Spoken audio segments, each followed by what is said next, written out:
بسم اللہ الرحمن الرحیم صلی اللہ تعالیٰ علی حبیبہ محمد وآلہ وصحبہ وسلم۔ استاد محترم مکرم ڈاکٹر عطاء الرحمن صاحب، ICCBS کے ڈائریکٹر، یونیسکو کے چیئر ہولڈر محترم ڈاکٹر رضا شاہ صاحب، معزز حاضرین کرام، السلام علیکم ورحمۃ اللہ وبرکاتہ۔ سب سے پہلے ذکر ڈاکٹر سلیم الزمان صدیقی صاحب کا، جنہوں نے HEJ کی بنیاد رکھی، ایک بہت عظیم الشان ادارہ بنایا، اور انہوں نے اپنے بہت لائق جانشین بھی تیار کیے۔ ڈاکٹر سلیم الزمان صدیقی کے پاکستانی قوم پر بہت احسانات ہیں۔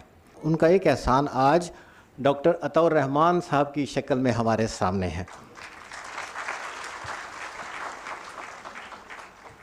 بین الاقوامی سطح پر معروف اور بہت محترم سائنسدان اور کیمسٹ ڈاکٹر عطاء الرحمن پاکستان کا فخر اور قوم کی شان ہیں۔ ڈاکٹر صاحب کی تحقیقات، تصنیفات، علم کی خدمت کے لیے ان کے دیگر کارہائے نمایاں، جیسے انہوں نے HEC میں اور وزارت میں پاکستان کی جو علمی خدمت کی ہے وہ بے مثال ہے، اور انہیں ملنے والے اعزازات، ان سب کو بیان کرنے کے لیے تو بہت زیادہ وقت درکار ہے۔ میں یہاں مختصراً بس یہ ان کی ذکر کروں گا، اور ڈاکٹر صاحب کا بہت شکریہ ادا کرتا ہوں کہ ڈاکٹر صاحب آپ نے سلسلہ عظیمیہ اور ICCBS کے زیر اہتمام تصوف اور سائنس کے موضوع پر ہونے والی اس علمی مجلس میں حاضرین کو اپنے خیالات سے استفادے کا موقع عنایت فرمایا۔ اس علمی مجلس کے انعقاد میں گراں قدر تعاون پر ICCBS کے ڈائریکٹر، یونیسکو چیئر ہولڈر، کئی تحقیقی منصوبوں کے نگراں، کئی کتابوں کے مصنف اور کئی ریسرچ پیپر کے مصنف، پاکستان کے مایہ ناز سائنسدان، اور یہ کہنا چاہیے کہ سائنس کے میدان میں پاکستان کا فیوچر، ڈاکٹر محمد رضا شاہ، آپ کا بہت شکریہ میں ادا کرتا ہوں۔ محترم ڈاکٹر صاحب اور حاضرین کرام، 21ویں صدی میں سائنسی ترقی نئی بلندیوں کو چھو رہی ہے، لیکن اس کے ساتھ ساتھ نوع انسانی کو اور اس کے مسکن زمین کو کئی سنگین خطرات بھی لاحق ہیں۔ سائنس کی ترقی اور ٹیکنالوجی کی وجہ سے انسانوں کو ملنے والی بے مثال سہولتوں کے باوجود دنیا میں عدم مساوات، ناانصافی، غربت، بیماری، خوف اور اندیشوں میں اضافہ ہو رہا ہے۔ سوال یہ ہے کہ ایسا کیوں ہے؟ اس پہ سلسلہ عظیمیہ کی رائے یہ ہے کہ ان مسائل کا ایک سبب یہ ہے کہ انسان کی علمی ترقی خالق کائنات اللہ سے ملنے والی رہنمائی یعنی وحی کے تابع نہیں ہے۔ انسانی وجود روح اور جسم کا مجموعہ ہے۔ اس زمین پر انسان کی زندگی میں مادے کی اہمیت بہت زیادہ ہے، تاہم انسانی وجود اپنے روحانی تقاضوں کی تکمیل بھی چاہتا ہے۔ انسان کی ضروریات کا جائزہ لینے پر یہ بات سامنے آتی ہے کہ انسان کا جسم آرام چاہتا ہے، اس کا ذہن سکون چاہتا ہے، اور اس کا قلب اطمینان چاہتا ہے۔ ہم دیکھتے ہیں کہ سائنس اور ٹیکنالوجی کی اکثر دریافتوں کا استعمال انسانی جسم کو آرام پہنچانے کے لیے تو ہو رہا ہے۔ انسان کو ذہنی سکون اور قلبی اطمینان فراہم کرنے پر جتنی توجہ دی جا رہی ہے وہ ہم سب کے سامنے ہے۔ انسان کا ذہنی سکون بڑے اور مؤثر اداروں کی ترجیحات میں شامل نہیں ہے۔ ذہنی سکون سہولت پہنچانے والی آرام دہ مصنوعات سے نہیں ملتا۔ ذہنی سکون حاصل کرنے کا ایک ذریعہ یہ ہے کہ انسانوں اور دیگر مخلوقات کی بھلائی کے کام صرف ذاتی مفادات کے لیے نہیں بلکہ اللہ کی رضا پانے کے جذبے سے کیے جائیں۔ دوسرا سوال یہ ہے کہ قلب کو اطمینان کیسے ملے؟ اللہ سے قربت کا احساس اور اللہ کا ذکر انسان کے قلب کو اطمینان عطا کرتا ہے۔ الا بذکر اللہ تطمئن القلوب۔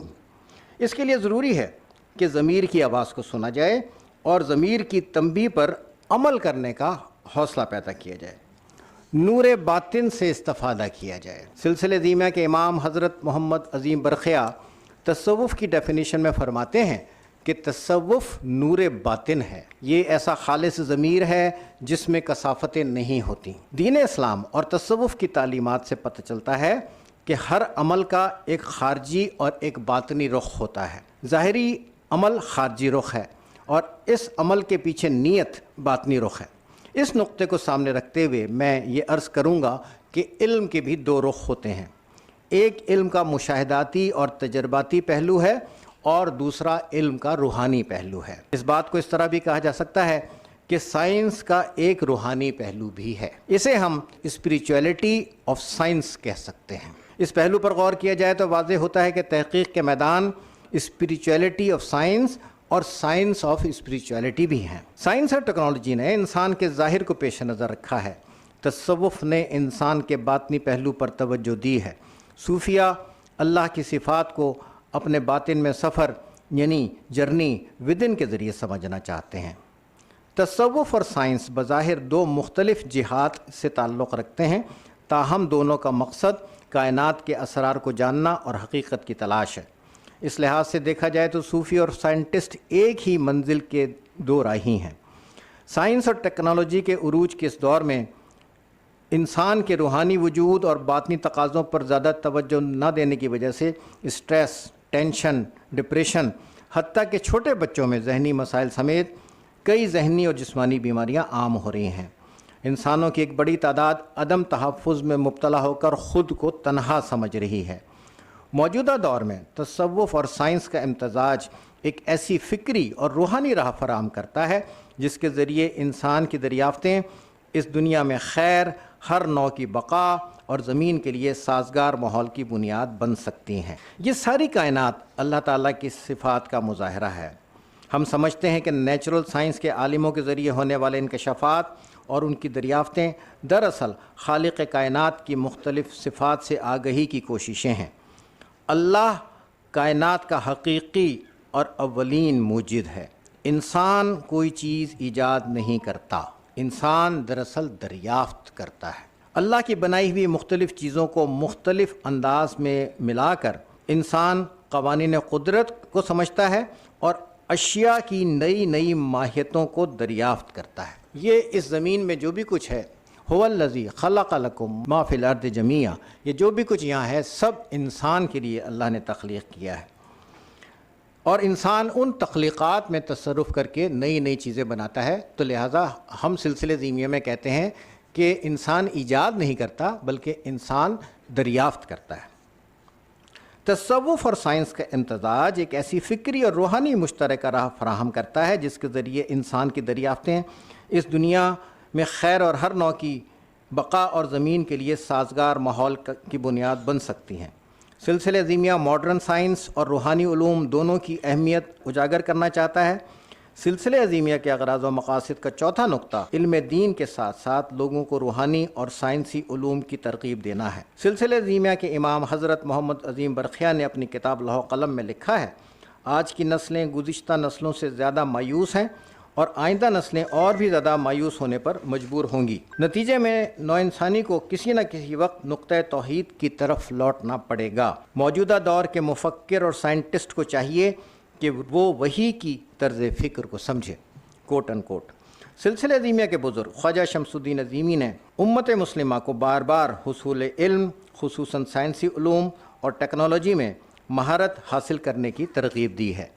سلسلہ عظیمیہ کا نقطہ نگاہ یہ ہے کہ جس طرح روحانی علوم کے ذریعے اللہ کا فرما بردار ایک بندہ اللہ کی مشیت، اللہ کے ارادے اور اللہ کی مرضی کو سمجھنے کی کوشش کرتا ہے، اسی طرح مادی علوم میں تحقیق بھی دراصل اللہ کے ارادے کو سمجھنے کی ہی ایک کوشش ہے۔